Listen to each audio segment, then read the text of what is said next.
What's going on, fellas? Welcome back to the stream. Welcome back to our essentially daily stream where we stream every single day during the week, 8 p.m. Eastern time. This is obviously a part of that. And yeah, welcome to the stream, everybody. What's going on, bro? You were here early. Welcome, welcome.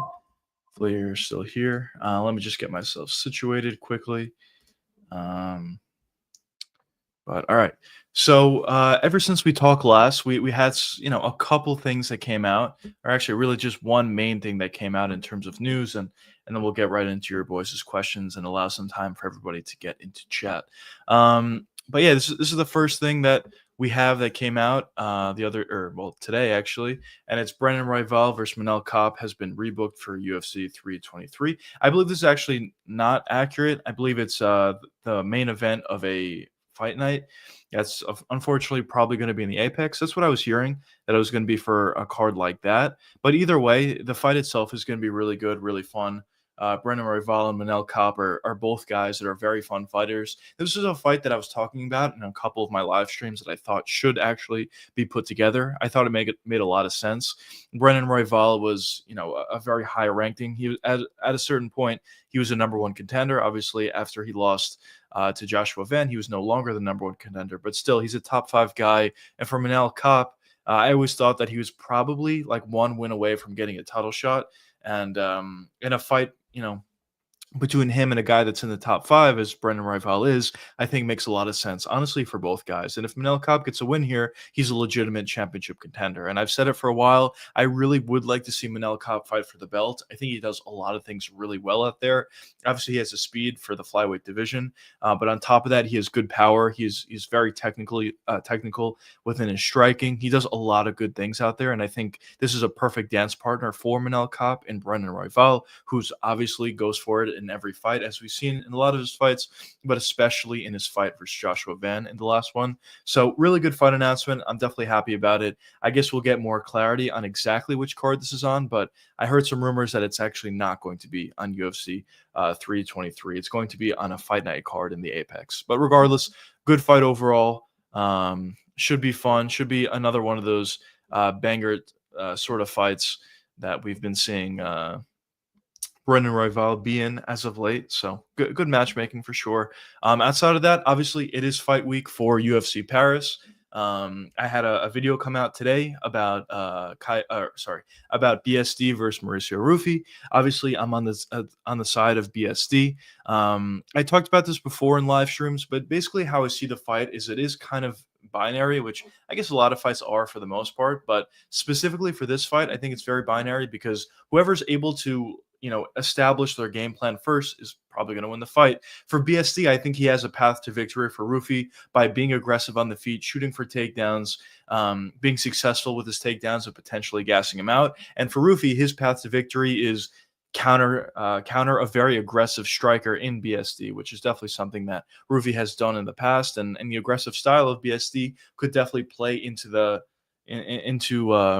Rufy's game plan. So if you want my full in-depth breakdown for that fight, be sure to check it out. I just posted a video today. But yeah, that should be an interesting one. John, what's going on, brother? Welcome to the stream. I wonder why they never did KKF versus Manel Kape. They had beef. Yeah, that always seemed like a fight that they should have put together, and it always seemed like a fight that Manel Kape wanted for a while. And I'm assuming KKF wanted it as well. Maybe KKF never wanted it, and that was the reason. I don't really know. But yeah, it just seemed like one of those fights that should have happened. They had beef. They are kind of, in terms of rankings, it makes sense to match them up against each other, especially at this point. KKF just lost in his last fight for the title. Manel Kape wants to get one more win in the top five before he can get a title shot. So, probably would have made a lot of sense to put those guys up against each other, but they went a different direction. And as I was talking about before, I still think Brendan Royval versus Manel Kape makes sense. Brendan Royval is a top three guy. He's number 3 in the rankings, and Manel Kape's number 7. So if Kape beats Royval, he'll probably fight for the belt in his next fight. And if Royval beats Kape, that's just another win that he can add to his resume, and he probably would need to fight once or maybe even twice more before he'll be able to fight for the belt again if Pantoja is not the champion. As long as Pantoja is champion, Brendan Royval is not going to be fighting for the belt. He already lost a couple times. It's very difficult to get that additional fight after losing twice, especially via finish. But yeah, it makes sense, but Obviously, you would like to see KKF versus Manel Kape. But yeah, it's unfortunate. It's just one of those fights. Sometimes you kind of see that in the UFC, and that's why for a lot of these matchmaking bits that we do here on live streams, where I'm just putting fights together that I think should happen. A lot of times I say, even though this fight makes all the sense in the world and it seems like it will happen next, it doesn't always. I mean, there's a lot of moving parts. Maybe the UFC doesn't want certain fights that fans want, or maybe the fighters don't want to fight each other, or maybe the timelines don't line up. There's always certain fights that don't get put together, even if they seem very obvious and it seems like they should be getting made. So maybe this is just one of those fights, unfortunately, with KKF and Cop, but what are you gonna do? I guess that's just the situation with that one. Um, but yeah, outside of that, obviously we have our main event. I have a full in-depth breakdown coming out about our main event, Kaya Bahalio and Nasruddin Imavov, coming out on Wednesday. So that fight should be good. I talked about it already a little bit, but both for the main and for the co-main, they're both really, really good fights. Definitely very exciting fights for each of them. But also they have a lot of meaning. For Kaya Bahalio or Imavov, the winner of that fight will almost certainly fight for the belt next. And for BSD and Rufi, whoever wins that fight will be considered to be a legitimate contender. I don't even think Rufi is ranked at this point. Is he? No, he's not. Yeah. So if Rufi gets a win over BSD, who's currently ranked number 13, he'll obviously be in the rankings. He'll probably get a big fight after that, honestly. Maybe him versus Dan Hooker could be next, potentially, if he gets a big finish over BSD. And if BSD beats Rufi, he'll also probably get a big fight next. Maybe you could even do BSD versus Dan Hooker. There's definitely a lot of matchups to be made at 155.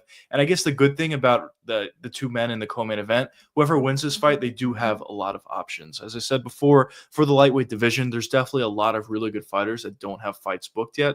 There's a lot of moving parts or a lot of fights, I guess, that could certainly be made at this point that just haven't. When you look at the division, obviously Ilya Topuria doesn't have a fight yet.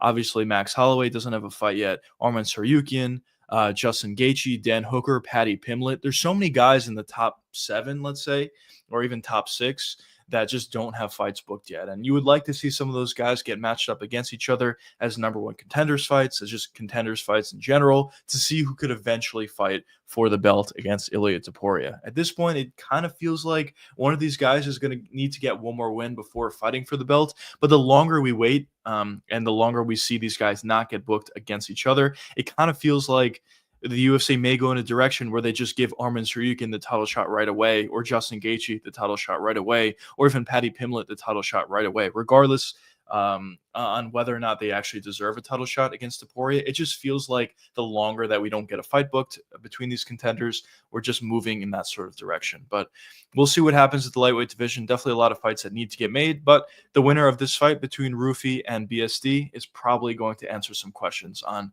who some of these guys are going to end up fighting, I think. So definitely a really good fight this weekend in the co-main event spot. And yeah, I mean, even besides that, we got some good fights with Paul Craig, Bukauskas. Paul Craig is always interesting to watch, of course. Ziam, this is also something that came out today. Ziam is actually out of his fight versus Fernandez, which is kind of unfortunate. For Ziam, I was never super high on him personally, but he did impress me in a couple of his performances. And I would have liked to see how he would have done in this fight specifically against Fernandez. But unfortunately for Ziam, he needed to pull out. I believe it was a family issue for Ziam, which is completely understandable. So it's unfortunate that he had to pull out and we don't get to see him this weekend, but it's just what it is. And then for Kieta, he's fighting this weekend against Patricio Pitbull. And for him, he's been a guy that has a lot of hype, 16-1 record, very explosive from what I hear, and very successful in another organization. So as I say a lot, it's always nice to see guys get added, new talent added to some of these weight classes. And even though it's not like the featherweight division desperately needs talent, regardless, whenever you're able to add more talent from other organizations to some of these weight classes, it always just bolsters the weight classes if those fighters tend to turn out to be good. And we'll get some questions answered about him when he fights Patricio Pitbull this weekend. So that's definitely another fight that I'm looking forward to. William Gomes is on the card. For Gomes, he's not really the most exciting fighter in the world, but he is very talented. So that'll be something to watch. Brenison Ribeiro against Sai is on the card. Ribeiro is a pretty fun fighter. Sai, not so much. But because Habero's in the fight, I'll be interested in it for sure. Ante versus Machin Tabora. This is another guy, another newbie to the UFC, making his UFC debut in the heavyweight division. And I talked about this in length already. But the heavyweight division desperately, and I mean desperately, needs more talent. As I said, at this point, Tom Aspinall is fighting Cyril Gane next, which obviously is a fight that does make sense, I guess, at this point. But outside of Cyril Gane and maybe outside of a couple other guys like Volkov or Jalton Almeida, there's really no other potential guys in the heavyweight division that I think could even contend for the belt. And even those guys that I said probably will contend, like Cyril Gane or Volkov or even Jalton Almeida, I don't really see any one of those guys legitimately beating Tom Aspinall. Yes, it is heavyweight. Could they catch him? Of course. Could they beat him in a certain way? Maybe a submission for Jalton Almeida. Of course, it is possible. But at the end of the day, I favor Tom Aspinall against not only those guys, but also everybody at the heavyweight division. So heavyweight division desperately needs new guys being added, legitimate talent being added to the weight class. So hopefully Ante turns out to be somewhat decent. We'll see how he does against Tybura, who's kind of just like an old blob at this point, unfortunately. If he is able to perform well out there, he can be a potential new contender for the heavyweight division. So we'll get some questions answered about that. Outside of that, obviously we have Sam Patterson against Trey Waters fighting on the card as well in the prelims. For Sam Patterson, initially I didn't see him to be a great talent. It seemed like his chin wasn't all that good and his striking wasn't that great either. But as of late, Sam Patterson has looked significantly better. In his last fight specifically, his hands look great, his striking looked great, and of course on the ground, Sam Patterson is very, very good with his submission games, with his ground and pound shots. Sam Patterson at this point, I would consider it to be a pretty well-rounded fighter. Of course, he still has the chin issues for sure if he gets caught clean, but his striking looks better. His grappling is obviously very good, and Sam Patterson is definitely a guy that I'm looking forward to watching this upcoming weekend, and just for his potential in general. I think he has a chance to be pretty good. Brad Tavares is on the card. It seems like he's been fighting forever, which he has, and his fights are usually okay. So he'll be on the card. Then we have Gustafsson versus Fakhretdinov. This fight is going to be an absolute brawl. Not much technique from either guy in this fight, but both of these guys are very physical. Both of these guys throw a lot of big shots. Both of these guys are super aggressive. So I do believe that this fight is probably going to be pretty entertaining and pretty exciting. So yeah. And then the prelim opener is Sean O'Bannon versus Sam Hughes. Kind of a whatever fight, to be honest, but that's the card overall for UFC Paris. Definitely a lot of good fights. The main and co-main are clearly the best fights in the card, but there's definitely some other pretty good fights sprinkled in. Some questions that will be answered about some of these UFC newcomers sprinkled in. We have 2 UFC newcomers on this card, I believe. I believe it's only 2, yeah. So that'll be interesting, and we'll see how these boys do. But I'm excited about the card overall for sure. As I said, the card, it looks good in terms of the talent, but outside of just that, whenever they go back to Paris, it's usually pretty exciting with the crowd that they have over there. Usually every year they go there, the crowds are amazing. So I'm excited for the UFC to go back to Paris. And as I said before in previous live streams, if you guys haven't heard it, I'll repeat it. Obviously, we will be doing a full watch-along live stream for UFC Paris this time around. It is a little bit earlier in the day, which makes it a little bit easier for me personally to do these watch-along live streams. So because they're in Paris, I will be doing it. This card is starting at 12 p.m. Eastern time, just noon Eastern time. So I will be doing the full card watch-along, the entire card, obviously prelims and main cards. So if you guys are interested, be sure to join in and tune into that one for sure. And also, outside of that, we have the Contender Series tomorrow, which is definitely usually pretty interesting and usually pretty fun. We did one Dana White Contender Series watch along before, but which was for the first week of the season. Unfortunately, that card turned out to be terrible, unfortunately. But outside of that 1 week, usually for the most part, they're pretty good. So I'm excited for tomorrow. I'm excited to see how some of these boys do, how some of these boys look. I don't actually know anybody on this card. I don't think I do. I'll check it out. Let's see. Dana White.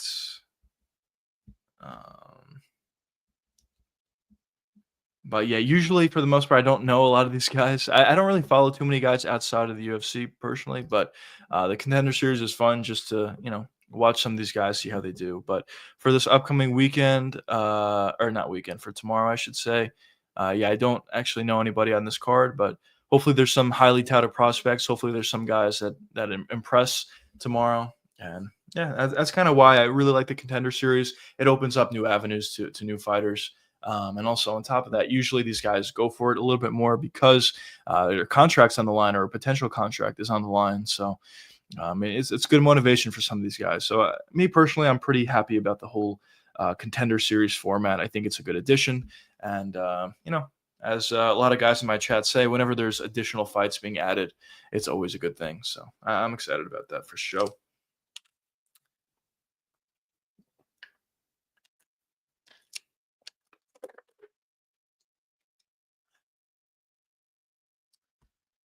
But man, a little bit slower today, fellas. A little bit slower.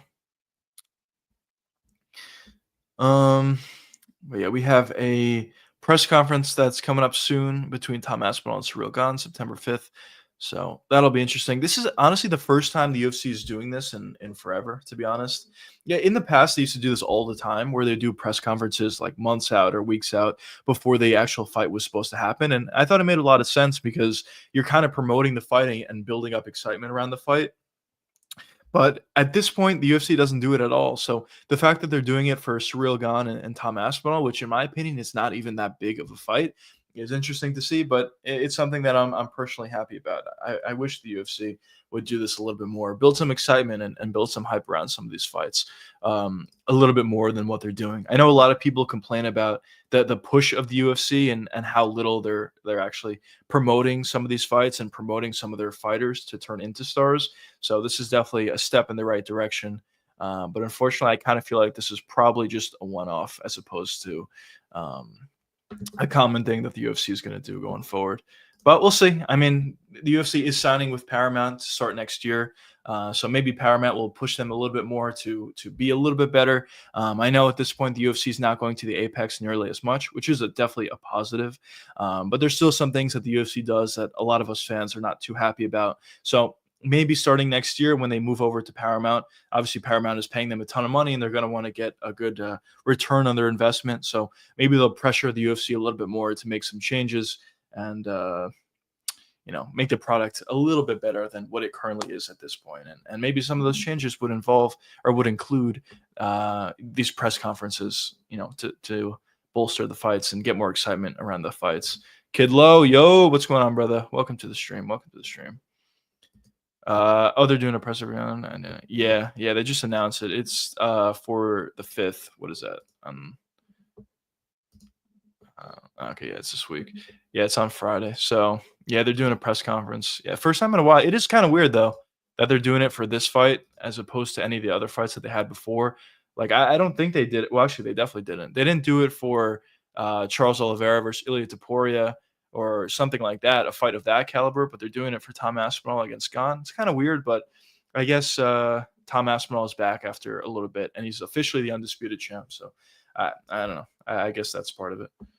Um, I guess regardless of who wins, they're gonna have access to European markets at the brand. Yeah, that's fair. That's fair. Yeah, yeah, it would definitely help them a lot. Honestly, either one of these guys, whoever won. So yeah, that's probably why they're doing it. It's probably a good read. I think Jennifer's are gonna be sick, but I think Margin. That's yeah, that's fair. Um, yeah, that would be great, honestly, initially, but then it would kind of suck afterwards. But yeah, I could definitely see that. I mean, obviously, the UFC's current model is kind of the reverse of that, where at the beginning of the year it kind of sucks, but then as you get into fall or as you get into the latter half of the year, it starts to get really exciting. But I think for this upcoming year, I think you're probably right. I think the first half of the year is actually going to be great. I think the January card specifically is going to be a huge card. I mean, it's going to be their first card with Paramount. So I'm assuming they're going to try to put on a really good card for that. So that should be really good. We'll see. Maybe Ilya Taporia will be on the card. Maybe I don't know. We'll see. I don't know who's going to be on the card, but I'm assuming it's probably going to be a huge title fight at the top. I'm assuming it's probably going to be a pretty stacked card, and probably even for February and March as well. Maybe there'll be some good cards as well. But yeah, I mean, if they're stacking up the beginning a half of the year, it's going to be difficult to hold that throughout. So yeah, it's probably fair. That is probably fair. But yeah, when is International Fight Week usually? It's The beginning of July or end of July? Because I know for July 4th, it's going to be a huge card, obviously, at the White House. Um, and I don't know. I guess, yeah, I don't know. Yeah, we'll see. We'll see, I guess. Um, I was arguing with him on YouTube. We're doing a live stream because they said Tom Aspinall is a better striker than No, he's not. Listen. I'm very high on Tom Aspinall. He has really good striking. He's really fast, and his striking is really good. But yeah, I don't. I think it's a kind of a different striking style between the two.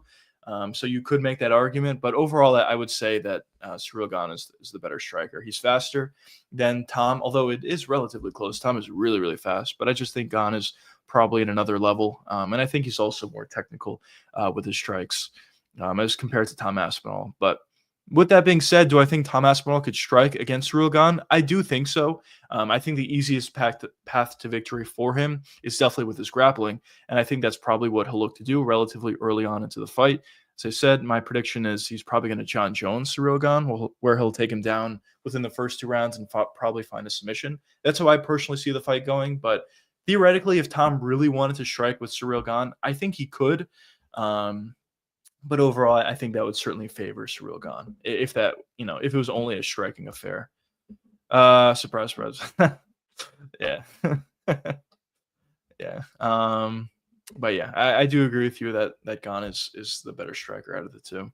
Um, but probably, Gane is definitely faster. He's definitely more technical than Tom, but probably in terms of the power, not probably, definitely in terms of the power, Tom Aspinall would probably have him there. But overall, Cyril is probably the better striker. Um,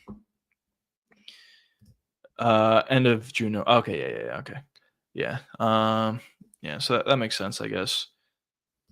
Yeah, it's kind of unfortunate though, because we had the same thing this year, not the same timeline, but we kind of had the same thing this year where uh, the beginning half of the year was just so bad. But now at this point, there's a lot of good fights that are coming up, so it feels like a great time to be an MMA fan. But it almost feels like there's like an off season to MMA where there's just a lot of fights that are not great for a certain period of time. So even though the UFC is going to Paramount, we're probably still going to have that. It's just going to be a different time. But what's going on, brother? Welcome to the stream. Yeah. So my live stream schedule is I essentially stream every day. I stream every day during the week at 8 p.m. Eastern time, and I stream on Sundays at 2 p.m. Eastern time. But for certain occasions, like this week specifically, I will be doing a watch along for the Contender Series tomorrow, which I believe starts at 7 p.m. Eastern time. So I'll be in a little bit earlier tomorrow. And then for Saturday for UFC Paris, I will be doing a full card watch along on that Saturday, which starts at 12 p.m. Eastern time. So this week I'm actually streaming every single day, but typically it's weekdays 8 p.m. Eastern time and Sundays at 2 p.m. Eastern time. But welcome to the stream. Yeah. That's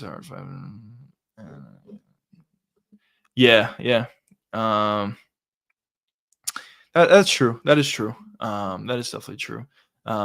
It's just in my opinion, I personally think that Tom Aspinall just has such an advantage in the grappling. But yes, theoretically, there are some unanswered questions about Tom. We've never really seen him go late, especially in a title fight, which is 5 rounders. Obviously, the longer the fight goes, it's probably the more it would favor Cyril Gane, as we have seen Gane go 5 rounds before.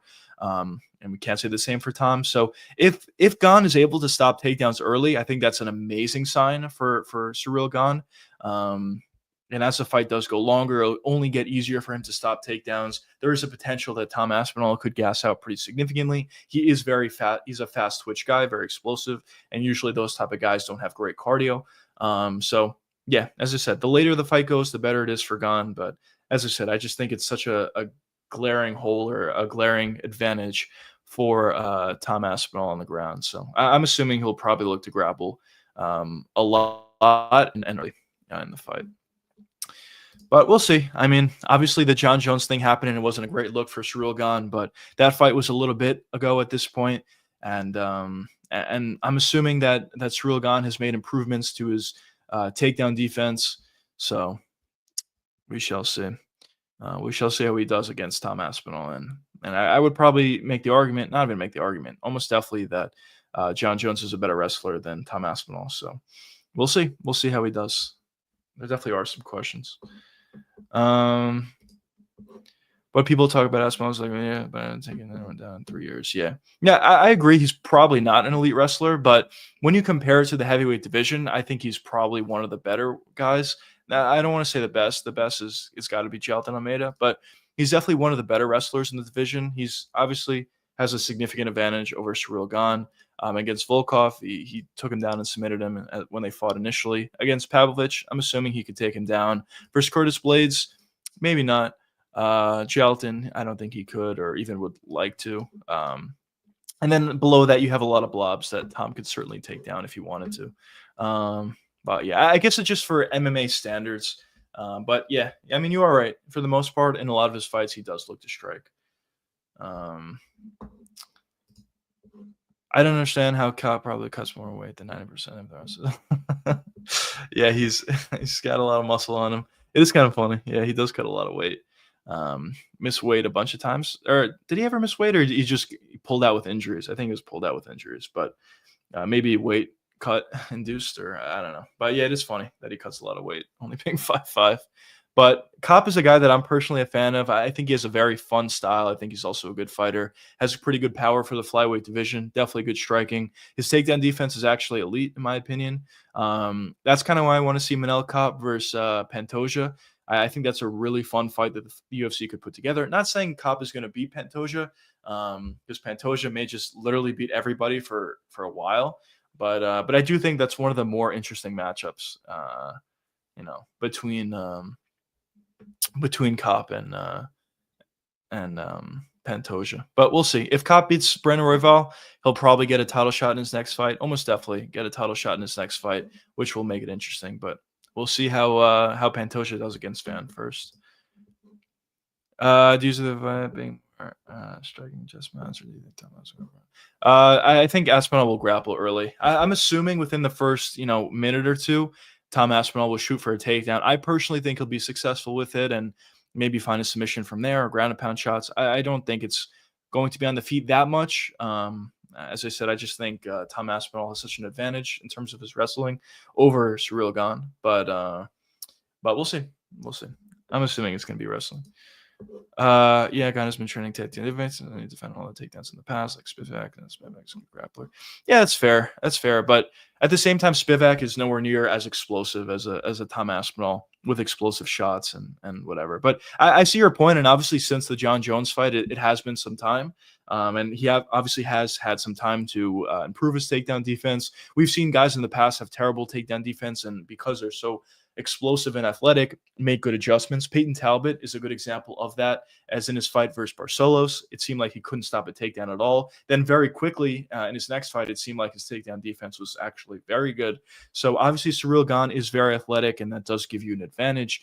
And maybe we'll see better takedown defense out of Gahn in this fight versus Tom. And also, as I said, I think John's a better wrestler than Tom is on top of that.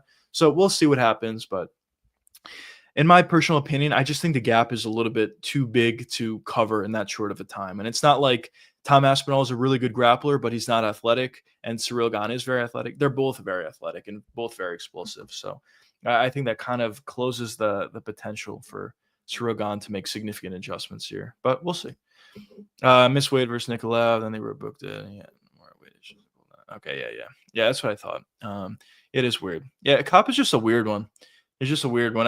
We were kind of talking about it earlier. I think they did book Cop versus KKF initially, but then Cop had to pull out. You could be wrong on that one, but I know there's a bunch of times where Cop pulled out, which is just so unfortunate. He's supposed to fight Royval, and he pulled out.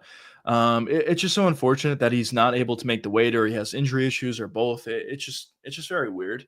But whenever he does fight, when we're able to watch him out there, he's really he's always a fun fighter. Amazing takedown defense, as I said, and on top of that, his striking is really good and pretty powerful as well for the weight. And he's pretty funny on the mic as well. So I'm definitely a fan of Manel Kape. In an ideal world for me, Manel Kape beats Brandon Royval. I like Royval, but in an ideal world, Manel Kape beats Royval, gets a title shot against Pantoja, or even Joshua Van. Honestly, either guy would be super fun. And then we go from there. Both of them would be really fun fights, honestly. And then I think ribs. Yeah, that's fair. Okay, yeah. So it makes me laugh when people it takes longer to finish.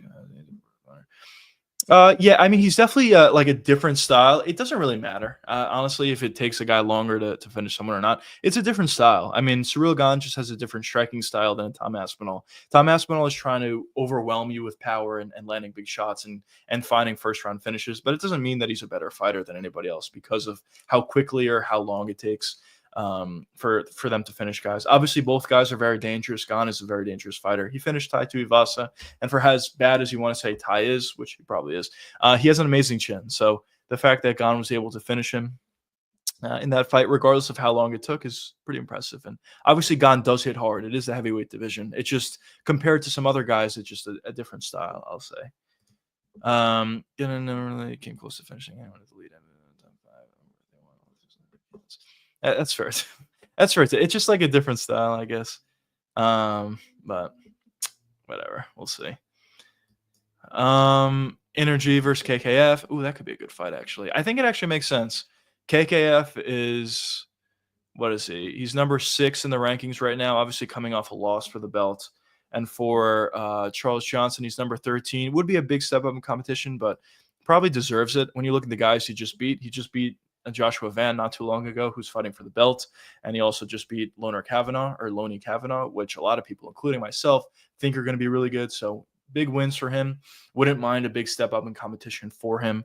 And why not do him versus Manel Kape? I think the fight itself would be fun. Both guys are ridiculously physical. KKF hits really hard, obviously, and honestly, so does Charles Johnson. So that would be a good fight. That would definitely be a good fight. I'm assuming Charles Johnson would look to wrestle a little bit in that one, but yeah, I don't mind that. I don't mind it. And also for Charles Johnson, he's kind of fighting a lot of guys that are unranked. So why not give him a big step up in competition, have him fight in the rankings, and have him potentially become a legitimate contender at the flyweight division? I think it makes sense. Yeah, the close fight with Ngannou, and I need a close fight with Ngannou, who's more dangerous than anyone. That's fair. That's fair. The Ngannou fight was Ngannou with a torn ACL or torn whatever, but still, it was a really close fight. Um, and there's an argument that Gane beat Francis Ngannou. I personally thought Francis won, but I guess there is an argument that Gane potentially won. People are overthinking this fight. Gane's good, but it's supposed to be in wrestling, make him real tough for him. Yeah. Yeah, I think so. I think it's just mainly the wrestling. That's the real differentiating factor, in my opinion. I just think the gap is huge. I know I keep repeating it, but I honestly agree. Like, I feel like it's as simple as that. He's a significantly better grappler. Cyril Gane has struggled with the grappling in the past. Not against everybody. He has shown good takedown defense against certain guys like Spivak. But I don't think Spivak is on the same level as Tom Aspinall personally, just because the explosion is very different. Between the two guys, the athleticism is very different. Speed is very different. So, yeah. Yeah, I agree with you overall, though. A few competitive rounds. I mean,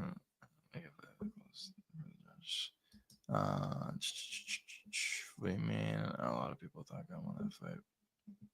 Yeah, I mean, definitely a lot of people did think Gane won that fight. I personally didn't, but I know a lot of people did think Gane won the fight. It was kind of like a very slow pace fight, though. It was kind of just Francis Ngannou on top, not really doing much damage. And then for Cyril Gane, he had, a couple shots landed, but it was really not much in the fight. So, um, whatever. Oh, by the way, this is something that I was talking about before. I was talking about how the UFC is not going to go to the Apex for a while, or doesn't have anything scheduled or booked or whatever. Unfortunately, we officially have an event booked for the Apex. We have UFC Vegas 110, which is going to be on November 1st. So that's going to be in the Apex. I believe that is the card that Manel Kape is going to be on against Brandon Royval. I could be wrong on that. I'm not 100% sure, but I think that card is supposed to be in the Apex, and I'm assuming it's going to be on that card. But we'll see. But whatever. I mean, listen, if they go to the Apex like once every couple months, I guess fine. And also, I know they were talking about potentially increasing the capacity of the Apex to 5,000 fans or 10,000 fans or something like that, which I'm assuming is going to take a while. But overall, that'll be a good thing.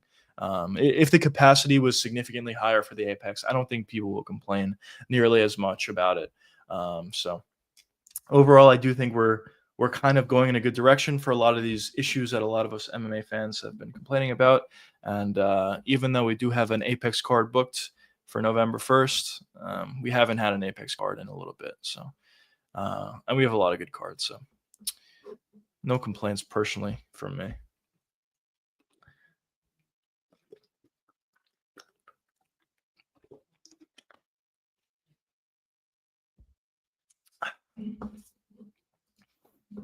But well, yeah, what fights are you boys most excited about coming up? Are you excited about this Paris card, or are you excited about the? I'm probably not, but is anybody excited about the UFC Noche card outside of the main event, or UFC Perth, UFC 320, Oliveira versus Zeev, RDR versus Fluffy, UFC 321, 322? Which one of those cards are you boys most excited about? For me personally, I think they're all going to be really good, but I think probably the best card on paper, at least right now, is probably UFC 322 with Islam and JDM. I don't think people realize how good of a fight that is. I mean, obviously some people do, but I don't think the excitement for it is nearly as high as it probably should be. And I think in part it's because everybody wanted Islam versus Ilya, which would have been a better fight than Islam versus JDM, of course, with the beef and in terms of the skill in general, I think it would have been huge.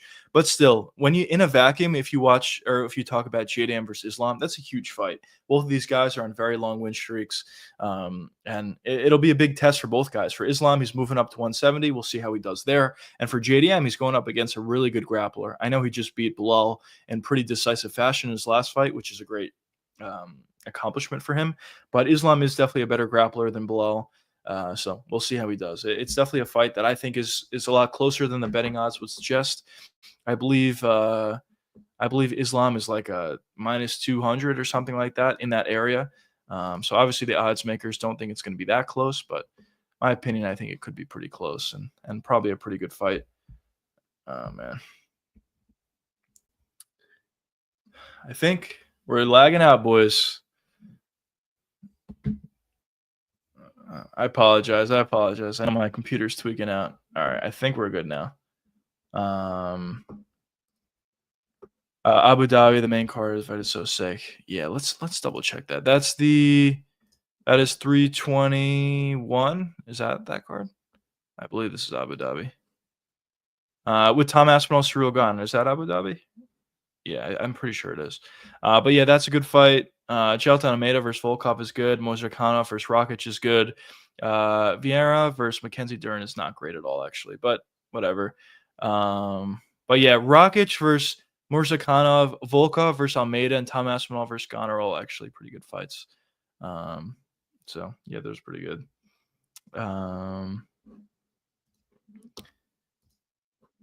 Who do you have winning the UFC Paris main co-main event? So I'm probably on the other side of a lot of people, honestly. We'll see how the fight goes. I may be completely wrong. But I have Caio Borralho winning the main event and BSD winning the co-main. A little bit of a split for France versus Brazil. That's personally what I have it. I'm sure people are on the opposite side of it, but I do have in-depth breakdowns coming out for BSD. The video is already out. Check it out if you guys are interested. And for Caio Borralho, it will be out on Wednesday. Iron Turtle vs. Ikram. Let's go. Let's fucking go. That actually is going to be a really good fight. Like, jokes aside, that probably is going to be a really fun one.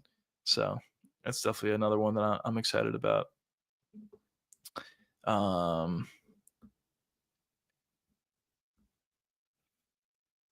Yeah, actually, also looking at this card, the Canada card with RDR and Fluffy Hernandez, this is actually a really good card as well.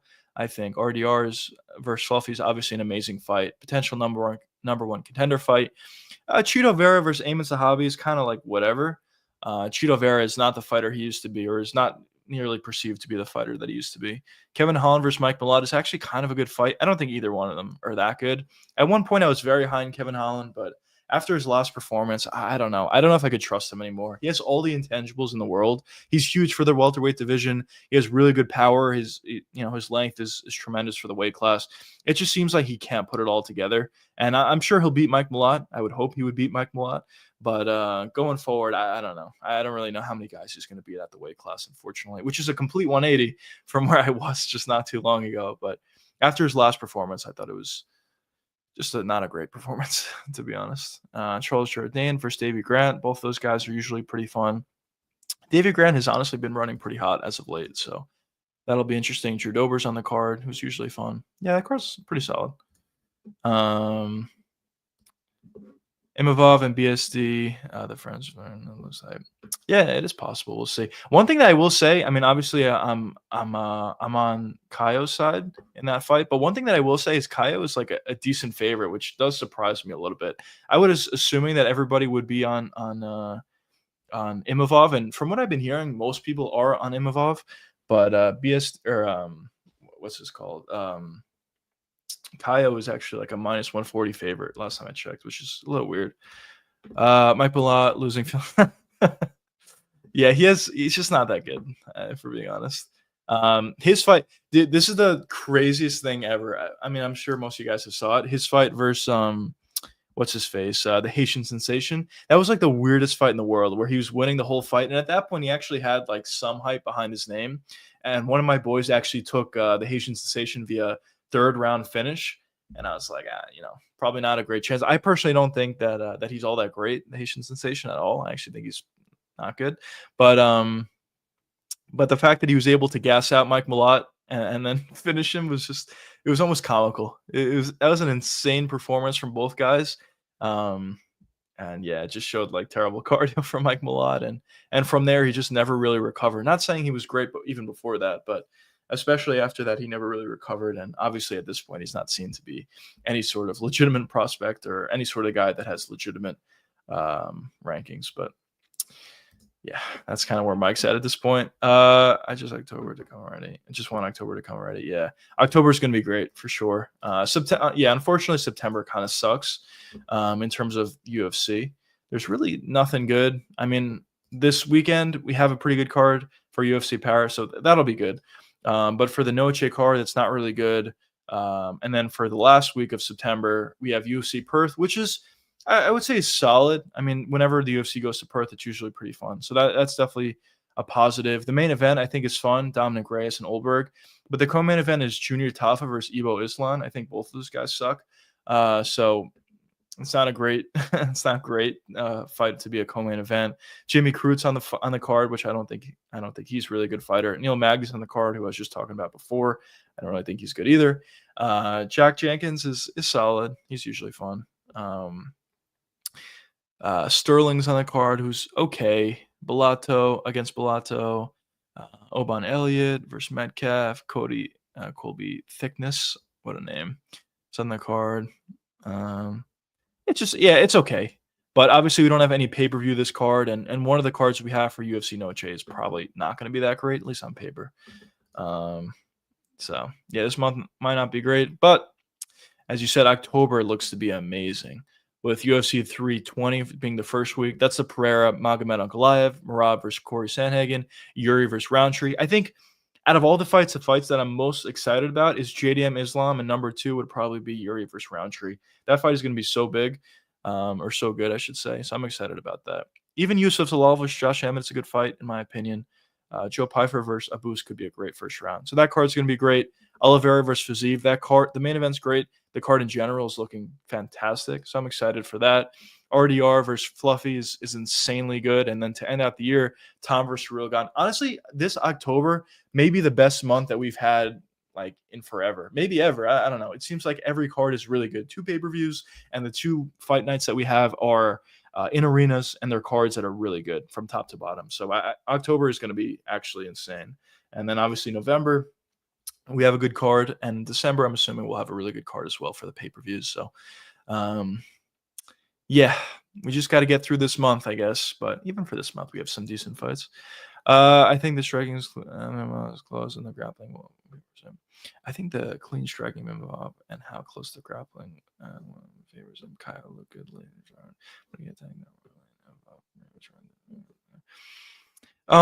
Yeah, I mean, I personally thought Jared definitely had some moments. I don't know if I would say Imavov ran through Jared. I guess I got to watch the fight back. You might be right. But from what I watched initially, I thought it was pretty close. Definitely Imavov was winning the fight for sure. But yeah, the stoppage was bad. But he probably would have won the fight regardless of the stoppage. Actually, the stoppage was horrible. But probably would have won regardless of the stoppage. But I do remember Jared having some moments in that fight. And I actually just watched back just before this live stream, Kaio versus Jared Cannonier. And yeah, that fight was close. It was almost definitely 2-2 going into the fifth round. Should have been a stoppage for Kaio. But listen, Imavov is, I would say, probably a cleaner striker, but the 1-2 of Kaya was really nice. His leg kicks are really nice. I do also believe, Kaio's chin is really, really good. He took some huge shots. Not saying that Imavov doesn't have a good chin, but I think Kaio's chin is really good. And I do think if he looks to grapple, I think he could have success there. And for Imavov, he does have okay grappling. I wouldn't personally say he's great grappling. I would say he's okay grappling.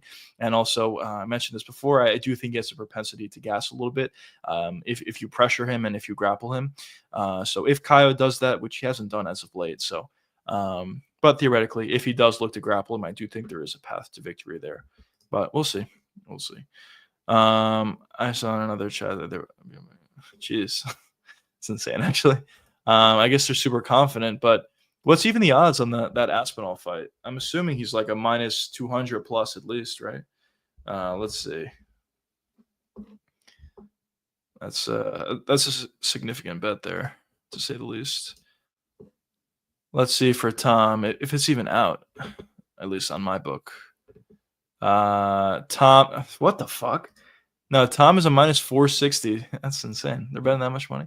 I mean, I'm personally confident that Tom wins as well, but all right. Yeah, that's insane. Definitely taking the over 3.5 rounds in the fight. No doubt is going to be a close scrap. Both the guys are really patient. I think early. That's fair. Yeah, I agree with you. I think probably over 3.5 rounds is probably a pretty good bet. I wonder what the odds are going to be on that. Oh well, if you know the over, actually, it's probably already out. For me, it's not, but maybe it's already out. What's the odds on it, by the way, for the over? What's going on, brother? Welcome to the stream, Van Ventura. Who do you think? I slightly lean with Pantoja, but I do think Van is probably going to be the toughest fight for Pantoja in a while. Van has amazing takedown defense, and on the feet, he's just better. The problem, though, for Van, and the reason why I'm slightly leaning towards Pantoja, is Pantoja is like a lot more physical than Van is, like a lot more. And if he lands one big, left hand, it could definitely knock out Van.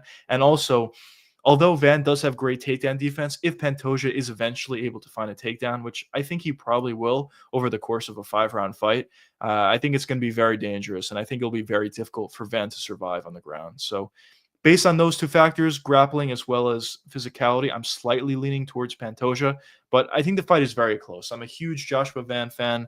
I made countless videos on Van. I think he's really good. I think he's eventually going to be a champion. But I just think stylistically it may be a little bit difficult for him against Pantoja. But in terms of odds, if I had to give a percentage, I'm leaning like maybe 55-45 in favor of Pantoja. It's close. It's very close for me. But we'll see. What website do you use? FanDuel. I use FanDuel. Yeah, I stick with onshore personally. It's just a little bit easier for me. But with that being said, I know they don't have all the odds for upcoming fights out, and also on fight week they don't have props out until like later in the week. I believe they only come out like Tuesday or Wednesday, so I have to wait a little bit longer than offshore books. But yeah, that's personally what I use. I'm shocked that such big odds against him. Yeah, I personally agree. I'm actually personally on Khalil Roundtree. I feel like a lot of my picks are going against the general consensus, but I actually am very slightly leaning for Khalil Roundtree. I think that fight is going to be really good because whoever lands first is probably going to get the finish. Both of these guys have insane power, but I don't know. I just think because Khalil Roundtree is really fast, he'll be faster than Yuri, and also because he's very technical, a lot more technical than Yuri. I do think he'll eventually be able to land a big left hand and maybe find the finish from there, or maybe just put on a good performance where he's kind of outclassing a little bit. But we'll see. We'll see. But I'm not super confident either way because with Yuri, although he's not the most technical guy in the world, it only takes one big shot from Yuri to find the victory. And I think we saw that in his fight versus Rakic. I do think Khalil is significantly better than Rakic, I will say. But regardless, I think the fact that Yuri was kind of getting pieced up in the Rakic fight, landed one big shot and found the finish from there, kind of just shows you how dangerous he is and why so many people are favoring him in this specific fight versus Roundtree. But yeah, I'll have my full in-depth breakdown on that fight coming out. But at this point, I am slightly leaning towards Khalil. But yeah, it should be good. It's as I said before, it's definitely the fight that I'm personally most excited about. Um, maybe outside of JDM versus Islam, but it's gonna be good. It's definitely gonna be good, boys. That card in general, though, UFC 320 definitely has big fight feels, in my opinion. The main card is just really, really good. Pereira versus Magomed. I know it's a rematch, and most people think Magomed is probably going to win again and maybe find a finish this time, which may end up being the case. But regardless, I still think it's kind of a big fight. Merab versus Corey. It's a fun fight. Watching Merab is always fun. Yuri versus Roundtree, as I mentioned, that'll be great. Even Zalal versus Josh Emmett. I personally think that'll be a good fight. Yusuf Zalal is a prospect that I think is going to be pretty good. I know a lot of people weren't super happy with how Yusuf Zalal looked in his last fight, where he was kind of running away at the tail half of that fight. But still, I think Zalal is a good fighter. I think he has a lot of potential, and him getting a little bit of a step up in competition here versus Josh Emmett, I think is a good thing, and I think it'll be a relatively fun fight. And then Abus versus Joe Pyfer, I think, is honestly also a good fight as well. Joe Pyfer is a pretty good prospect, in my opinion. And for Abus, I'm not that high on Abus personally, but he's really good. He looks to be really good in the first round, just gasses out late. So I think the first round of that fight between Pyfer and Abus might look really fun. So honestly, every fight on that main card is honestly pretty good. And even on the prelims, there's good fights as well. Farid Basharat versus Chris Gutierrez. I think that's a pretty solid fight. Shabazian versus Muniz could be okay. Antiba versus Ozzy Diaz. That's going to be one that I personally have marked off. Antiba is a guy that I'm personally very, very high on. I think he's going to be a really good fighter at the middleweight division. I think he's a potential challenger, a championship challenger, and maybe even a champion in the future. I just think, I know we haven't seen that much out of him, but the couple of times that we've seen Gautier fight, what he's shown is his explosiveness, obviously, but also he's shown an ability to be very technical. And also, he doesn't just show an ability to be technical when the fight starts, but even after he hurts his opponents, he still stays patient and technical. And I think that shows real maturity from him. And I think that shows a real ability for him to have a good fight IQ and a good understanding of the game. And I just think because of that, I think he's going to be pretty good. We'll see. Obviously, there's questions that are yet to be answered, like his gas tank, like his grappling defense, or potentially lack thereof. So obviously, there's a lot of questions for Gautier. We've never really seen him go up against any high-level competition or anyone that could really test those abilities.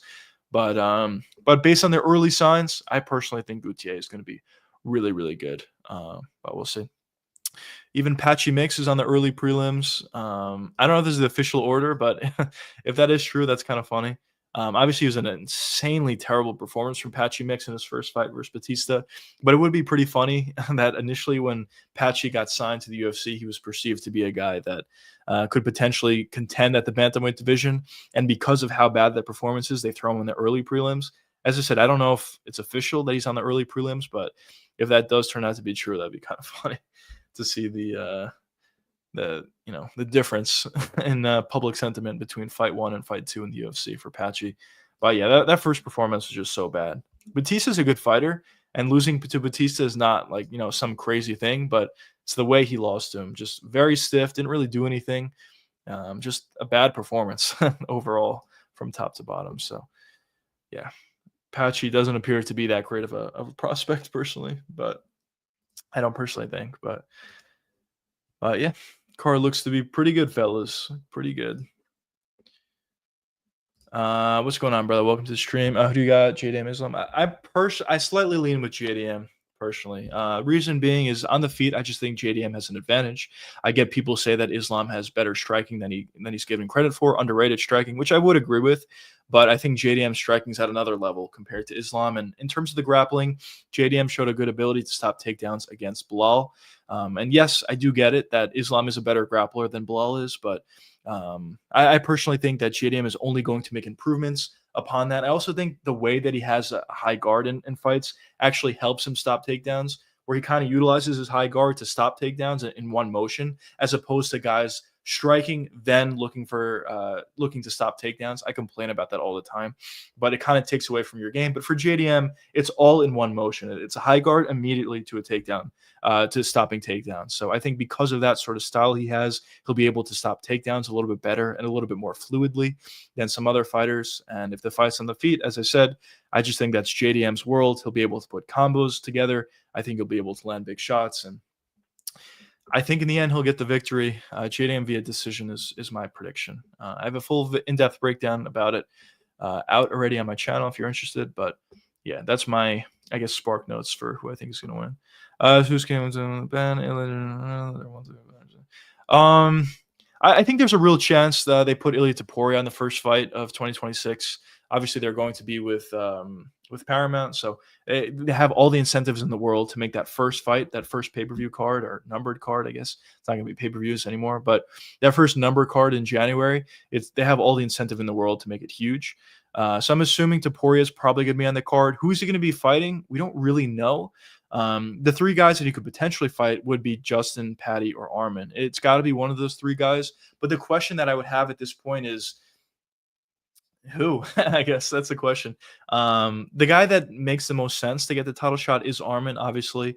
But Armin did miss weight or did have to pull out or whatever in his last fight when he got his title shot against Islam. And obviously Dana wasn't that happy about it. And it's also been a long time and Armin has not fought yet.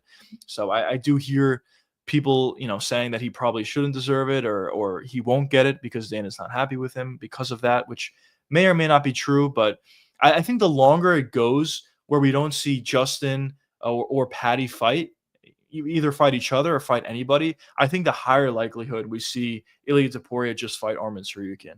Yeah, that's personally how I see it. Even though Dana was not happy about it initially, there's just no real obvious contender at the weight class at this point. So the longer it goes, if we get to, let's say, November, let's say November, and both Justin and Patty still don't have a fight booked, I think the likelihood of Armin just getting the next shot versus Ilia is actually very high, personally. But we'll see. There's just no movement at the weight class. I think if Patty and Justin fought, which they should have done for the August card with Hamzat and DDP, if they're actually fighting each other on that card, the winner of that fight probably would leapfrog Armin Tsarukyan and probably would get the title shot next. But because they're not fighting for one reason or the other, I think it's just opening the door for Armin Tsarukyan to get the next shot. But we'll see. I think that's probably going to be the main event. And could they add a Bilal versus Kamaru on the card? Or Sean Brady versus Michael Morales potentially, or Ian Gary versus whoever, maybe Sean Brady. I know they were supposed to do Ian versus Brady, but Ian didn't want it for whatever reason. So I don't know. But could they add fights like that to the card as well? Yeah, I'm sure they could.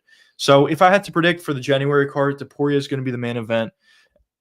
And then for the co-main event, we'll see, I guess. Maybe Nunes and Harrison could be the co-main event, and then the rest of the card I think will be pretty good. Maybe a guy like Morales, maybe a guy like Prates will be on the card. Actually, not Prates; he's fighting in November. But maybe Morales will be on the card. Just exciting fights and legitimate contender fights. I'm assuming it'll be a really good card for January. Is what I'm predicting. Starting to see more talented boxing. Interested to see some more feature matchups between high-level grapplers and wrestlers. Yeah. I think for the most part, in general, probably the high-level grapplers are going to have the edge. But I think specifically, I mean, you are right. We are starting to see boxers with higher level takedown defense. I mean, it's a lower weight class and it's a little bit easier to stop takedowns. But Joshua Van is actually a great example of this. He obviously has a boxing style on the feet, but his takedown defense is actually elite, in my opinion. We'll see how he does against Pantoja, but I think his takedown defense is elite, and we definitely have seen some more of those sort of guys fighting. But I think for JDM specifically, his style is very beneficial, I guess, against grapplers because of that high guard that he utilizes, which is not the same for everybody. So overall, if I had to say, I think I would still favor grapplers over boxers, but we definitely are starting to see that.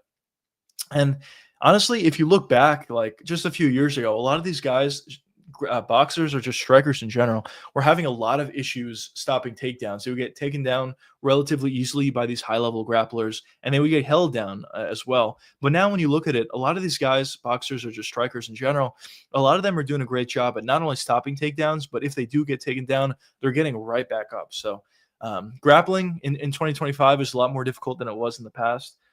So it definitely shows an evolution of the game, and these strikers just getting better, not only with takedown defense, but also with their ability to get back up. I usually don't trust guys from other wars like the UFC, but Aaron Pico's looking promising with something. I completely agree. I thought Pico would win the fight going into it, and I guess I was wrong, but I kind of feel like I was wrong, but I was right in a way. I thought he looked tremendous, like very, very good. I think the intangibles are certainly there. He hits really hard. His boxing is honestly looks to be elite, in my opinion. Or I don't know if I want to say elite, but very, very good.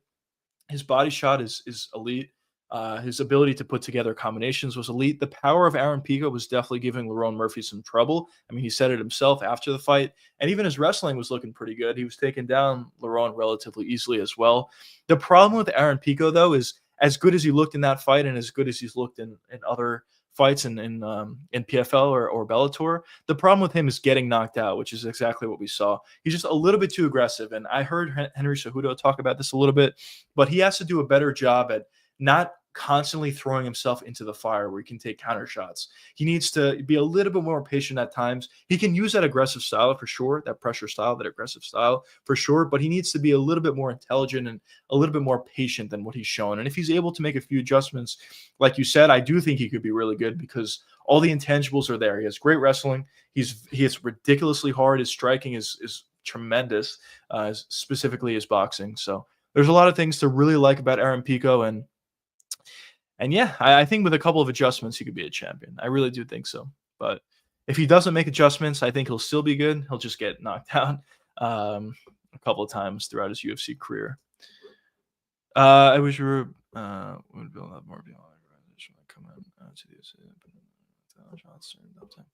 Yeah, I do hear that criticism for sure. I think the reasoning though behind why they're doing that for Apache Mix or even for Patricio Pitbull is because these guys are a little bit older, and if you were to bring them along a little bit slowly, you're kind of, wasting time, I guess, for these guys. So for Patchy Mix, the initial reason for why he was signed to the UFC is because he had a lot of success over on PFL/Bellator, and you wanted to see if you could have that same success in the UFC, and you and you wanted to see if he was legitimately a top guy, a top fighter of his weight class. And obviously, we saw that he wasn't. So he was thrown to the wolves immediately. Batista's a really tough test in your first fight with the UFC. But I think that's the reason, because of the age factor and because of the fact that Patchy was brought to the UFC because he was seen to be a top contender.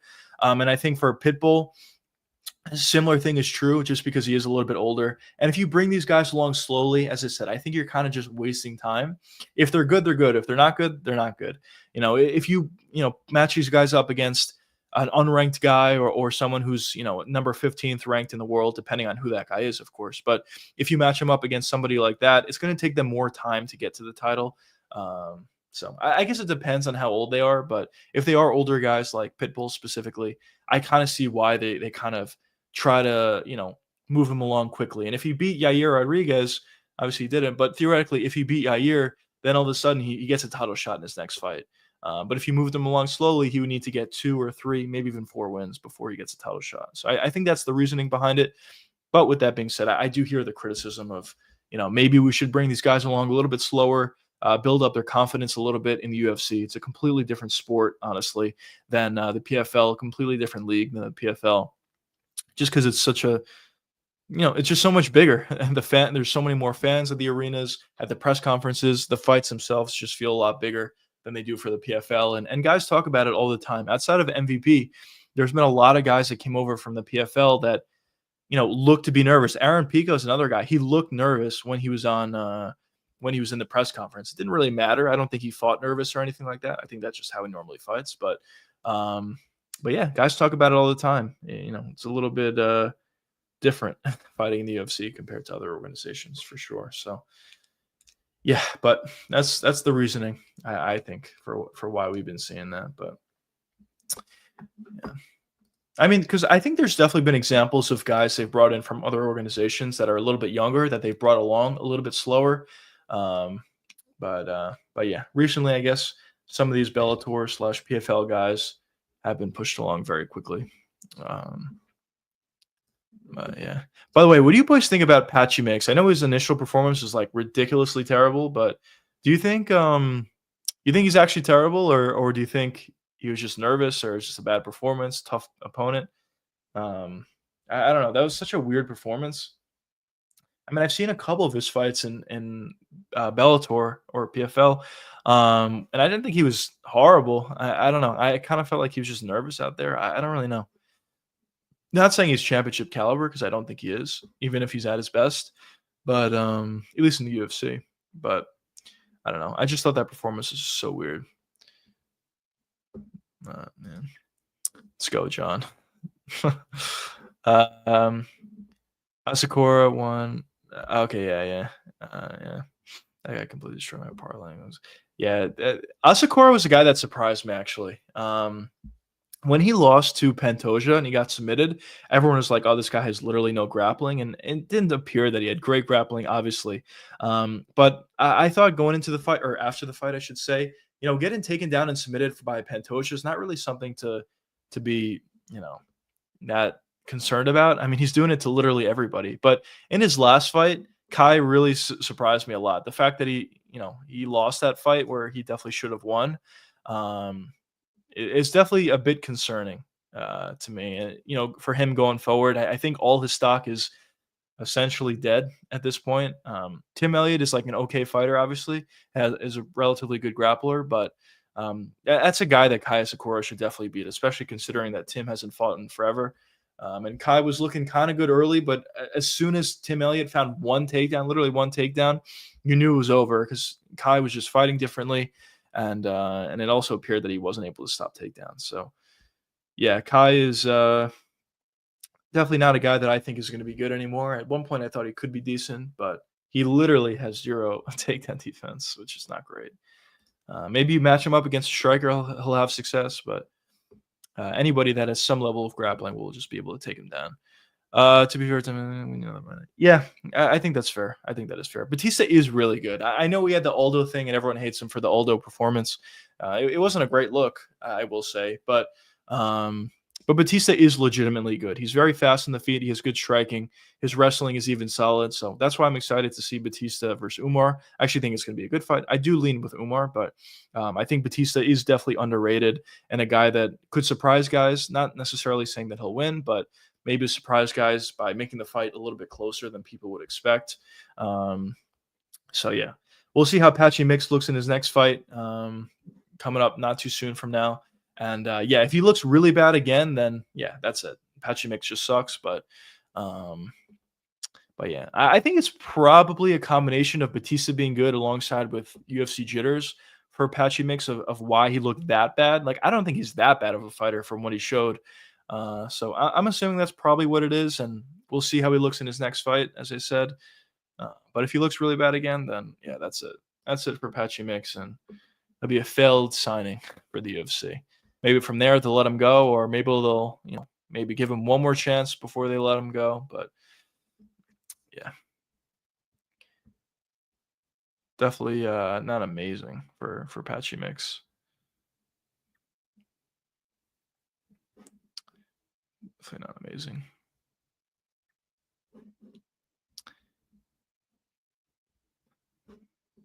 I'm just seeing some clips of BSD from his last fight. I actually thought BSD looked terrible in his last fight, which is not a great sign going into a fight against Rufi, but we'll see.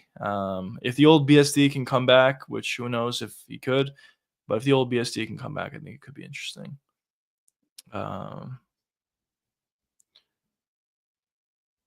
We shall see.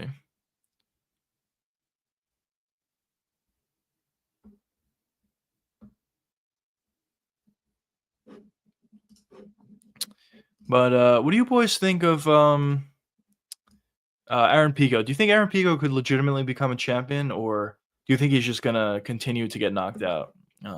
As I said, I personally think Pico's good, but but he does have a propensity to take big shots. Honestly, he's not. He's better, I should say, but he kind of reminds me of Phil Hawes. I just put a video to get together today about Phil Hawes, which will be coming out on Friday. But the thing with like Phil Hawes is obviously he had all the talent in the world. I mean, when you watch this guy fight, his striking was really good. His kicks were on point. His striking in general, his boxing honestly looked really good as well. He had a lot of power. His wrestling was really good.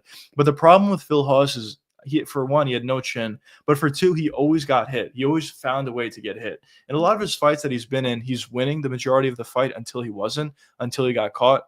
And that was really his big problem, and that's why he's not in the UFC anymore, and why he even lost his fight in Dirty Boxing last weekend. So for Aaron Pico, I guess theoretically he could be in a similar spot where he's really good, but he just finds ways to get caught, and his chin is not really that good. So maybe you can make somewhat of a comparison between the two guys, but in my opinion, I think Pico is probably a little bit better than Phil Hawes, or at least in a better position than Phil Hawes. But I don't know. I think he'll be fine personally. Just he's got to make a few adjustments. I haven't watched any of Pico's fights besides the one with Murphy. He looked good until the KO. Yeah. Honestly, that's kind of Pico's career though, which I guess is kind of similar to Phil Hawes, to be honest. But yeah, that's his career. Like he's really good. His wrestling is really good. His boxing is very, very good. But he gets caught, and when he gets caught, he gets knocked out. But yeah, that's kind of what happened, I guess. What do you think about Steve Garcia? How far? Steve Garcia is really good. He's definitely impressed me. I didn't think he would be as good as he is at this point. I know he's only 12 in the rankings, but he appears to be really good, in my opinion. Pretty powerful. Obviously, outside of his last fight, I think he got all first-round finishes or all early finishes. But yeah, Steve is really good striking. I think he can get pretty far. Do I think Steve will ever be a champion? Probably not. Probably not. We'll see where he gets from here, but I do think he can go relatively far, maybe into the top 7, top 5 potentially for Steve Garcia, and forward from there, we'll see, I guess. But I think he's a good fighter for sure. Pico was looking good until he got caught. I'd like to see him against maybe some of the top 15. Yeah, I agree. Pico, let's look at the featherweight division. So Pico obviously is not ranked, but I think Pico versus I think for Pico, you give him someone that doesn't hit that hard if it's possible. So maybe you could do Pico versus Pitbull if Pitbull loses his next fight. And Pitbull hits relatively hard, but I think that's a fight you could potentially do. You could also do Pico versus I guess there's not too many guys that don't hit that hard. You could do Pico versus Giga, maybe Chikadze. Maybe you can do Pico versus Dan Ige. You can do Pico versus David Onama. Onama hasn't fought in forever, so maybe you could do one of those matchups. I would prefer to have Pico fight somebody in the lower half of the rankings first, just to get his confidence back, and yeah, because I do believe he'll beat all those guys. I believe he'll beat Pitbull. I believe he would beat Dan Ige or Giga. David Onama, maybe it'll be a tough fight, but those other 3 guys I think he'd beat. Some people think they'll beat Rufi, but I actually think Rufi will maul the old BSD censorship. Yeah, I kind of mentioned this before. I'm personally on the side of BSD, but there is a real danger factor. In BSD's last fight, I will admit he didn't look good at all. And the danger factor is BSD is a very aggressive striker. And because of that, that kind of plays into the hands of Rufi, who's trying to, move away and land a big counter shot like Conor used to do back in the day. So there is definitely a big danger factor for BSD. If BSD is going to lose this fight, he's going to lose it via first round TKO or KO. But the reason for why I think BSD is going to beat Rufi is because I just think he's going to be able to avoid a big shot, or he'll be able to eat a big shot and continue to press forward. And if he is able to get on the legs of Rufi, I think he'll be able to find a takedown. And if he does find a takedown, I think he's going to start to slowly zap the gas tank of Rufi. For Rufi, we really never seen him go up against an elite grappler, which I do believe BSD is an elite grappler. And also, we have seen Rufi gas out a little bit in certain fights. So I do think if BSD can implement this game plan and grapple, I think he could certainly gas out Rufi to an extent, and potentially find a finish later, or maybe just a decision victory. But yeah. But as I said, Yeah, as I said, I just think that it's a dangerous fight for sure for BSD with the counter shot. And I think you're one of them. Yeah, yeah, I am one of them. Um, yeah, I mean, listen, if it's a first round knockout for Rufi, I would not be surprised at all. As I said in a couple live streams, I kind of feel like both of these guys kind of have a path to victory against each other, and they kind of have styles that are difficult for the other guy. BSC with his grappling, Rufi with his striking, and precision and power. So it definitely is interesting. It definitely is interesting. We'll see. We'll see. Either one, whoever wins, I think will be an exciting fight, and I think it'll crown a new legitimate contender at the weight class. After Rufi knocked out Green and started his level spot, yeah, that was insane. Honestly, that was insane. That was one of the better head kicks, spinning wheel kicks that I've ever seen. It was insane. Um, yeah. I'm surprised that Green hasn't been head kicked before because yeah, that is true. Yeah, he usually has really good defense, although his hands are so low. But at this point, as he's getting a little bit older, he just, I guess, didn't see that spinning wheel kick, or he's too slow to respond. I think he just didn't see it. But in general, probably he'll be too slow to respond to additional head kicks that Bobby Green has to face if he continues to fight, which I think he is. But yeah, that is true. It is kind of weird that he hasn't been head kicked more, but I guess it is kind of just a part of his defense being pretty good. Um, yeah, Rufy has a cat. Yeah. Yeah, I mean, yeah, we've seen it a couple times. Um, but we've in the fights that we have seen it in, it's been like a mainly striking affair. In that fight where he was beating that guy up, I forgot his name, but he was beating Line Top, when he was beating up Line Top the whole fight, clearly winning. But because Lion Top wasn't going away, Rufy was kind of gassing out. But that was like a mostly striking fight. I think the whole fight was actually striking, and he was gassing out in that fight. So if BSD is able to, find a couple takedowns and pressure, and force Rufy to be on the back foot, force Rufy to stop takedowns or to try to get back up when he's on his back, I do think that could definitely gas him out and sap the gas tank. And as the fight goes later, it should only get easier and easier for BST. So that's the reason why I personally think BST is going to win the fight. But obviously, I do admit that this is a close fight, and I wouldn't be shocked whatsoever if BST is a little bit too aggressive, comes in a little bit too hot, too aggressively, and all of a sudden Rufy lands a big counter shot, perfectly timed, perfectly placed, and he knocks out BST cold or just TKOs him. It's definitely a good fight. I think for the main and the co-main, I'm personally on the opposite side of most people, as I said, but for both the main and the co-main, they're both legitimately really good fights, and they're both fights that are not just good, but also are like very close. There's a lot of guys on Imavov. There's some guys on Kayo. There's a lot of guys on BSD. There's a lot of guys on Rufi. So whenever you have a main and co-main event like that, where there's not an obvious winner, at least in my opinion, I don't think there's an obvious winner for either one of those fights. I think it should be pretty good. Alex or Magomed, who takes the rematch? I'm assuming Magomed wins. I'm hoping Alex wins. I'm hoping he makes some sort of adjustment. But how I see the fight going most likely is I think Alex is actually going to abandon the leg kicks a little bit more than what we saw in his last fight. I think he's going to be a little bit more aggressive. I think he's going to be throwing more shots, and that could potentially benefit him. But when you talk about Magomed on Goliath, he is going to be faster than Alex is. And if Alex is more aggressive and he is throwing more, that's going to leave more counter shot opportunities. And when you talk about Magomed Ankalaev, he's mostly a counter striker out there on the feet. That's kind of why the first fight was a little bit slow. Magomed was kind of just waiting out there to find counter shots, which weren't really presenting themselves because Alex was had such a low output. But if Alex decides to turn up the pressure a little bit, turns up the volume a little bit, I do think that could play against him. But what I'm hoping to happen is Alex lands a couple leg kicks, he lands a couple body shots, pressures Magomed Ankalaev, lands a big left hook, finishes it from there. But probably what will happen is Alex will get a little bit too aggressive, and Magomed will find a counter shot. That's probably how it would happen. I don't think there's going to be wrestling, that much wrestling in the fight. Or if Magomed does look to it, I don't think he'll be that successful with it, any more successful than he was in his last fight. I think it's a common misconception about Magomed. I think people think Magomed's a really good grappler or whatever. He's not. He's a striker. He definitely can grapple. He's a better grappler than Alex Pereira is, of course, but He's not a great grappler. So it's a common misconception. I don't think the wrestling is going to be that big of a threat in the rematch. I want to see Usman versus Bilal. Completely agree. Completely agree. This is a fight that I've been saying for a while. I really want to see. Obviously, they have their beef from the podcast. Whatever happened there.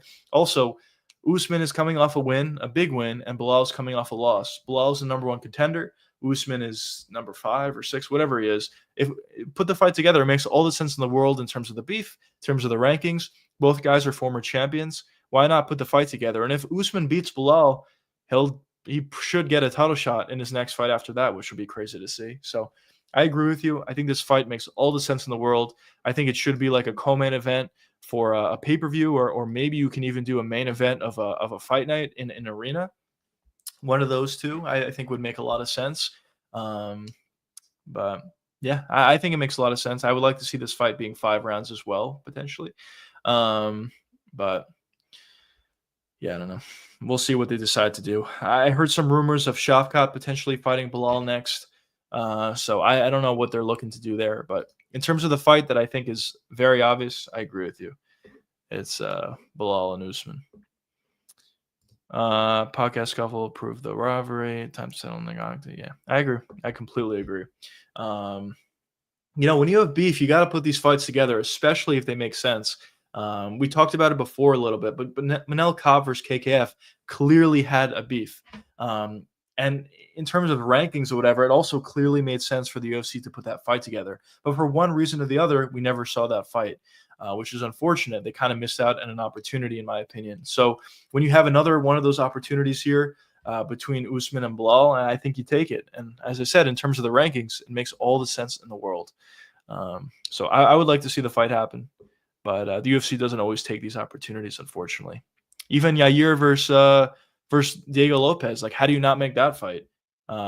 Lopez versus Gene Silva is a great fight. I don't want to say it's not. It definitely is a great fight. But after the beef during the press conference, how do you not make that fight between Yair and Lopez? I don't get it. So I think it makes sense, but we'll see what the UFC does. They don't always put the fights together that make sense, unfortunately.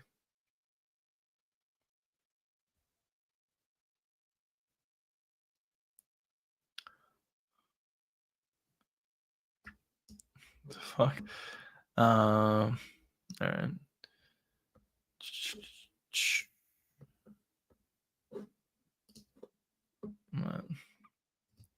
I'm the only one thing I won't be one-sided despite it.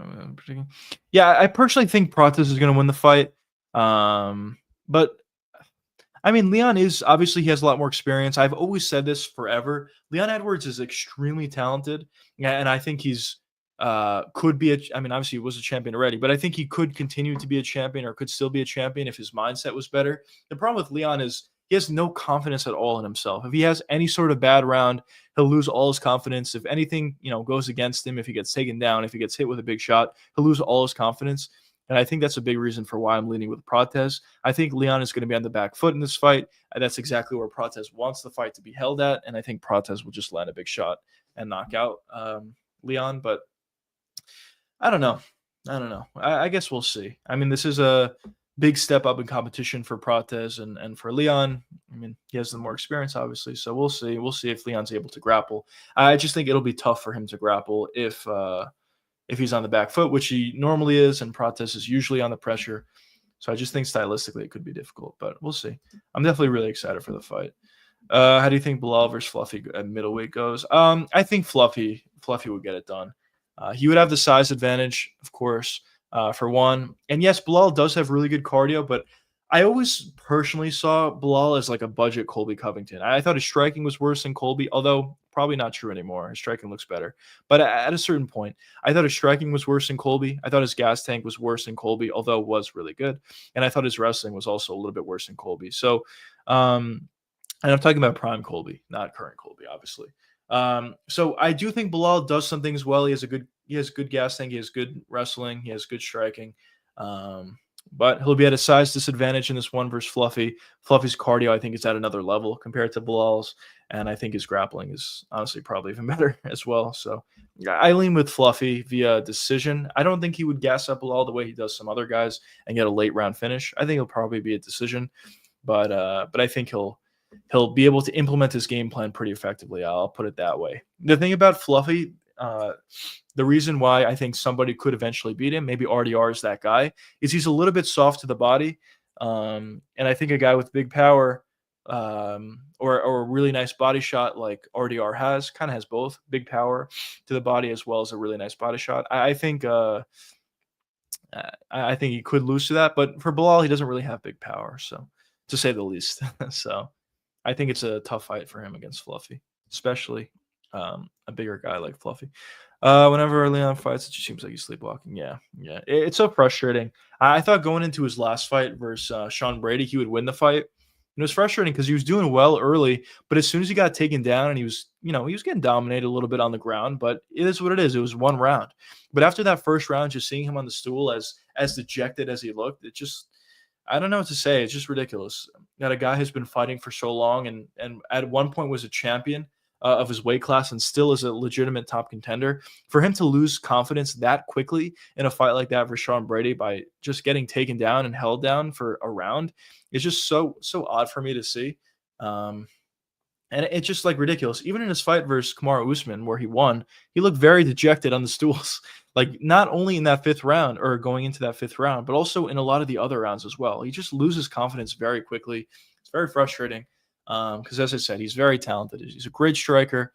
He has pretty good grappling as well. Honestly, there's a lot of things that he does well. He's just his mindset is just not there. His confidence just is not there. If anything, any little thing doesn't go his way. But yeah. Where do you come from? I'm from New York. I'm from New York. What about you? I'm going to try to go to that New York card in November, JDM Islam. That'd be a really good card to go to, but obviously tickets aren't out. I'll see how expensive the card is. I'm sure it's going to be pretty expensive, but it's possible. I would like to go to that card, but we'll see. I haven't went to a card in a little bit. I've went to, I believe, 3 cards in a row. I went to Colby versus Kamaru Usman, which is a really, really good card. That had Michael Chandler versus Gaethje on it, which is really fun. And I even thought the main event was good as well. Then I went to Pereira versus Adesanya, which is a really good card as well. Chandler, once again, Chandler versus Poirier was probably the best fight I've ever seen live. That was insanely good. And then obviously the main event of Izzy and Alex was amazing with Alex finding that late finish. And then the third fight I went to, which is kind of 3 years in a row, was Alex versus Yuri, which was also a great card and a great fight. And the event was great. And so I kind of miss going into these live events. I didn't go to last year's card. So yeah, I would like to get back. I would like to go back. And JDM versus Islam is definitely a fight that gets me excited to go back to. So we'll see. But when there's Islam on a card and when it's at MSG, it's always going to be expensive. So we'll see.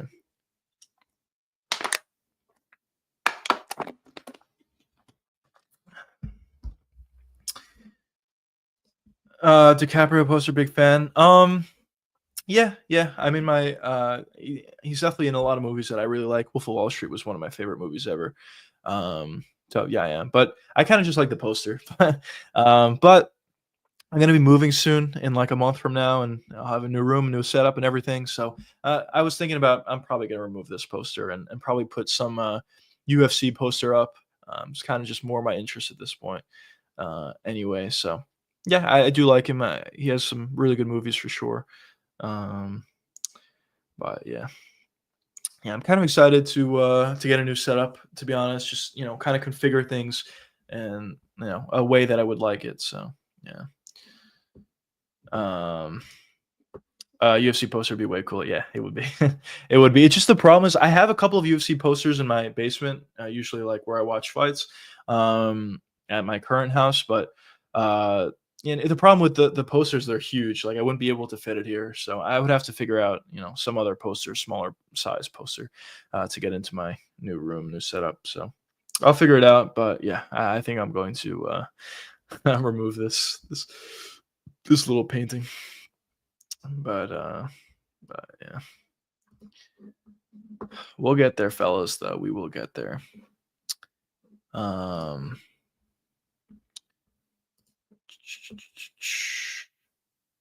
What else we got? What else we got, fellas?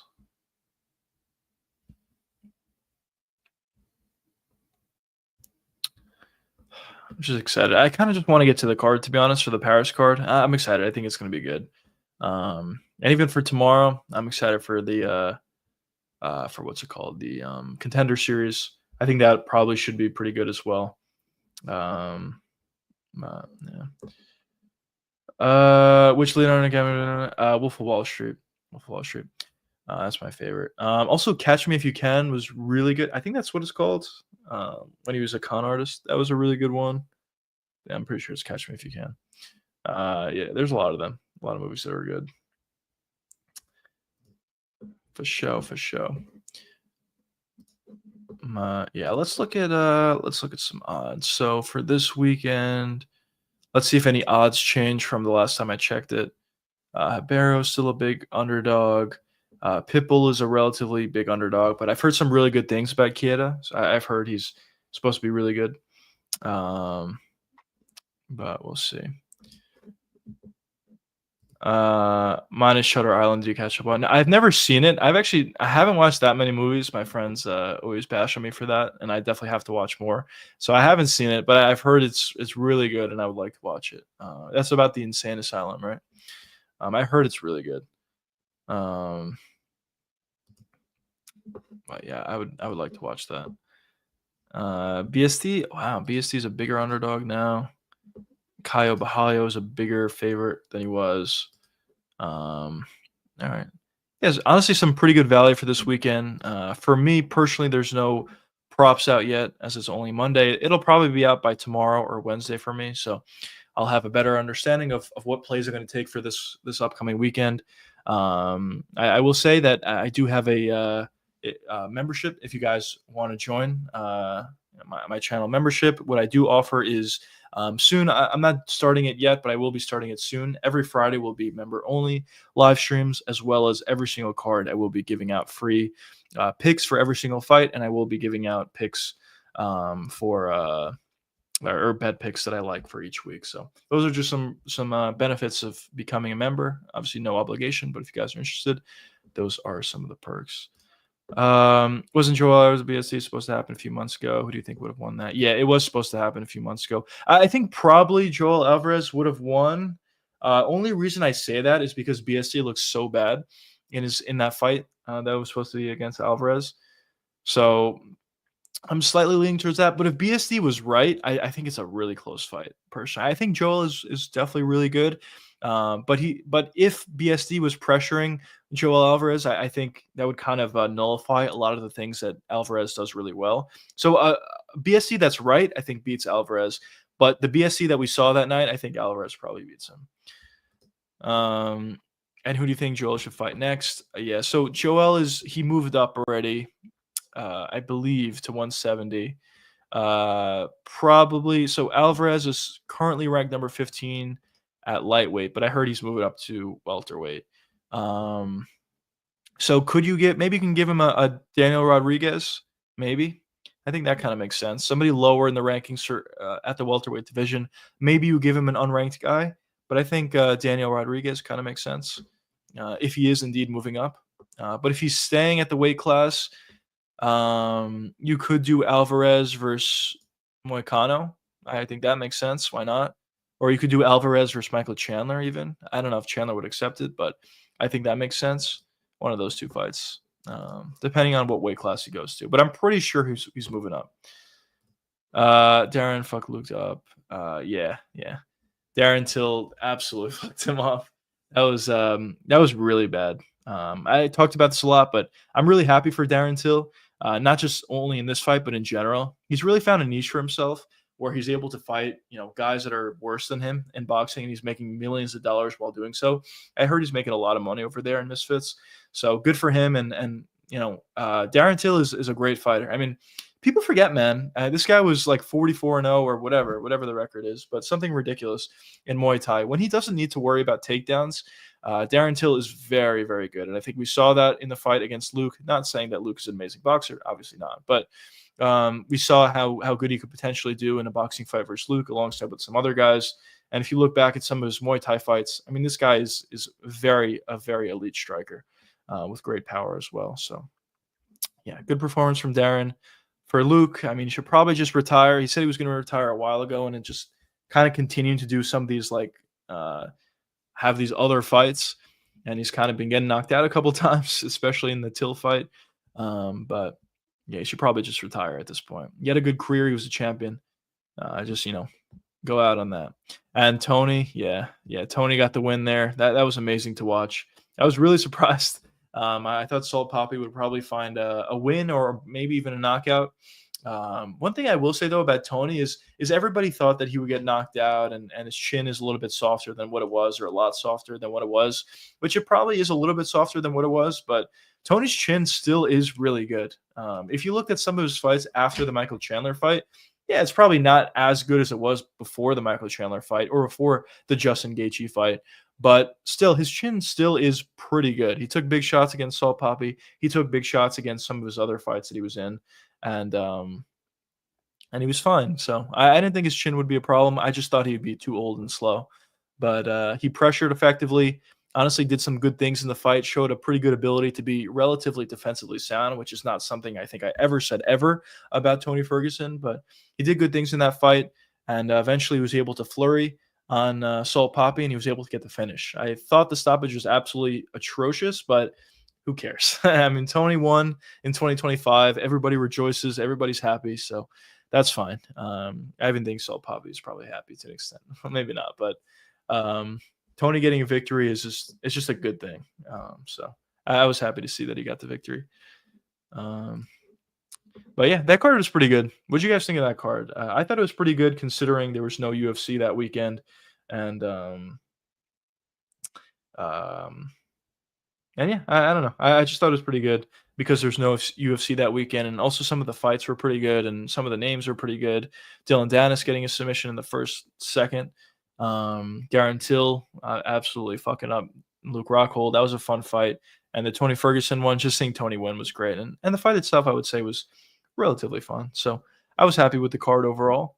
And yeah, I kind of put out a poll. What do you boys think, by the way? I put out a poll last night, of which organization do you guys like the most outside of the UFC? And I believe bare knuckle boxing won in that poll. But what do you boys think? Let me show you, boys. Yeah, so this is the poll that I put out yesterday. Number one is bare knuckle with 49%. Number two is actually the PFL, and then Dirty Boxing, and then Misfits Boxing. A lot of people in chat also talked about what did they talk about?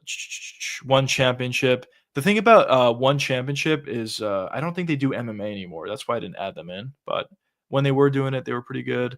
Yeah. BK, Karate Combat, LFA, Fusion, PFL only because of Paul. Yeah. So, what do you boys think? Which organization is your favorite? I'm actually kind of changing my mind a little bit. I'm actually going to be coming out with a video about the PFL. I still don't think they're great. They're never going to compete with the UFC, but I do think they are starting to do things a little bit better. With some of the cards they're putting together are actually fun. With the Paul Hughes versus Nurmagomedov card that's coming up in October, I believe, in Dubai. That card is actually looking pretty good. And for an organization that I don't think has great talent, I think they did a good job for that one card. Now, because that card has a lot of talent on it, probably the rest of the year is not going to be great. Because their roster is not that great to begin with. But they are kind of doing better things. And then as of late, some of their PFL cards have been pretty good from what I've been hearing. So I know I've criticized the PFL a lot in the past, but I think they're kind of doing things relatively well at this point, a little bit better than what they were doing in the past. And I don't mind it. But in terms of the other organizations like Dirty Boxing, I thought their event was fine. Early on, it looked great. Then it kind of slowed down a little bit. Bare Knuckle is usually pretty fun, but I don't watch that many Bare Knuckle cards. Misfits, I don't really watch many Misfits cards either. Only if it's a card like last week, where it's a lot of former UFC guys or guys that I would have interest in. But yeah, and for One Championship was something that I personally liked in the past, but I don't think they're doing MMA anymore. So I'm not really going to be watching that anymore. And Karate Combat, I've actually never watched Karate Combat, but I've heard a lot of good things about it. I know Rebellis of Spain is doing good things over there, kind of doing what he did before he made it to the UFC, before he ran into guys that knew what a takedown was. So I guess Karate Combat is kind of fun as well. There's definitely other organizations that are coming out and kind of doing their own thing, having their own success, um, which is pretty cool. Here we go. We got a fight announcement. I did mention there was a fight pullout for this UFC Paris card, and here we go. We got the replacement. Here we go. An additional newcomer to the UFC on this card. So there's a lot of newcomers to the UFC in this card. We'll see how they look here. But yeah, Fernandez stays on the card, and that's always a good thing. You don't want to see these guys. Us lose a couple fights on the card. You like to see a full card, and the card stays like that. So pretty good stuff. Pretty good stuff. I'm definitely excited for this card overall. But yeah, if you guys have any additional questions, be sure to let me know in chat. If not, I think I'm probably going to hop off at this point. Just remember a couple of announcements. I will be doing a live stream tomorrow, a little bit earlier. I believe it's at 7 p.m. Eastern time. I'll update you guys on YouTube post feature as well as X if you guys follow me on there. About exactly what time I'll be hopping on, but I believe it's 7 p.m. Eastern time. I'll be hopping on for a watch along for the Contender Series. On Saturday, we'll be doing another watch along for UFC Paris. And if you want my official fight picks, best bets, whatever, be sure to hit that join button and join the squad. There's those perks alongside with others as well. We'll slowly get into members only live streams, and I'll keep you updated on all that great stuff. But anyways, I appreciate everybody for being here. Thanks so much. I'll see you boys tomorrow, a little bit earlier. But until tomorrow, peace out, fellas.